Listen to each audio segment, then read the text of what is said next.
Dans les ruelles pavées de la vieille ville, là où les ombres dansent avec les souvenirs, vivait une jeune femme nommée Élise.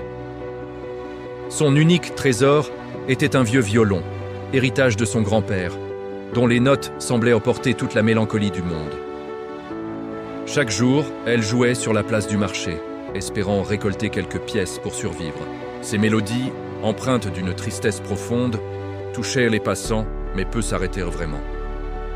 Un après-midi pluvieux, alors que les rues étaient presque désertes, un homme élégamment vêtu s'abrita sous l'auvent où jouait Élise.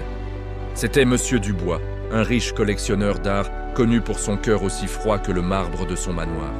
Il écouta, le visage impassible, puis s'approcha. Il lui dit d'une voix sèche : « Votre musique est pleine de désespoir, elle n'inspire rien de bon. » Blessée, Élise lui répondit : « Monsieur, ma musique est le reflet de ma vie, je n'ai rien d'autre. » Intrigué par sa répartie, Monsieur Dubois lui lança un défi. Il lui dit : « Je vous offre un toit et de quoi vivre pendant un mois. En échange, vous devrez composer une mélodie qui incarne la joie, la vraie joie. Si vous y parvenez, je ferai de vous une artiste reconnue. Si vous échouez, vous me donnerez ce violon. » Élise, n'ayant rien à perdre, accepta. Les jours passèrent dans le luxe du manoir. Élise avait tout ce dont elle pouvait rêver. Des repas chauds, des vêtements neufs, un lit confortable. Mais chaque fois qu'elle prenait son violon, seules des notes confuses et vides en sortaient. La joie qu'on lui demandait de trouver lui semblait plus lointaine que jamais, étouffée par ce confort artificiel. Une semaine avant la fin du défi, désespérée, elle retourna sur la place du marché. Elle vit les marchands rire entre eux, des enfants jouer avec insouciance.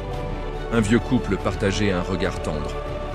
Elle réalisa alors que la joie n'était pas dans l'abondance matérielle, mais dans les simples moments de connexion humaine, ces petites lueurs qu'elle avait ignorées dans sa propre tristesse. Le soir venu, face à Monsieur Dubois, elle joua. Sa mélodie n'était plus triste, ni faussement joyeuse. Elle était vivante, nuancée, pleine d'espoir et de résilience. Elle racontait le rire d'un enfant, la chaleur d'un rayon de soleil après la pluie, la beauté d'un sourire partagé. Monsieur Dubois, pour la première fois, sentit une larme couler sur sa joue. Il murmura : « Vous avez réussi. Vous n'avez pas seulement composé une mélodie, vous m'avez rappelé ce que signifie être humain. » Il tint sa promesse, mais Élise avait déjà trouvé son plus grand trésor. La richesse ne se trouve pas dans ce que l'on possède, mais dans la beauté que l'on choisit de voir et de partager avec le monde. Merci d'avoir regardé. Si cette histoire vous a touché, n'hésitez pas à vous abonner pour ne rien manquer. À bientôt.